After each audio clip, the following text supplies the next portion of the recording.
Blackstone presents the Jane Austen Omnibus. This book is read by Catherine Bilson, Graham Scott, Terah Tucker, Sarah Jane Rose, Denis Daly, and Linda Barrans. Sense and Sensibility. Chapter 1.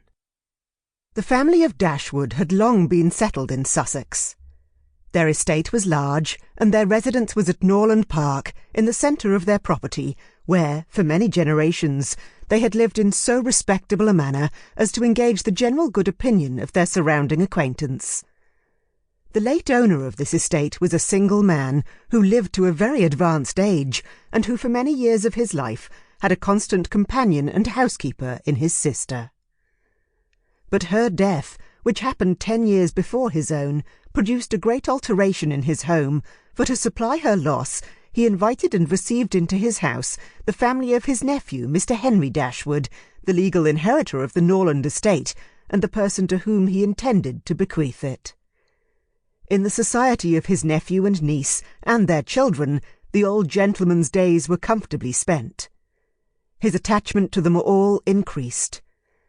The constant attention of Mr. and Mrs. Henry Dashwood to his wishes, which proceeded not merely from interest, but from goodness of heart, gave him every degree of solid comfort which his age could receive, and the cheerfulness of the children added a relish to his existence. By a former marriage, Mr. Henry Dashwood had one son, by his present lady 3 daughters.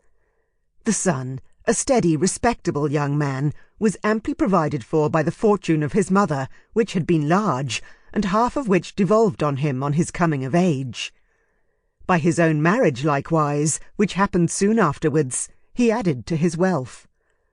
To him, therefore, the succession to the Norland estate was not so really important as to his sisters, for their fortune, independent of what might arise to them from their father's inheriting that property, could be but small.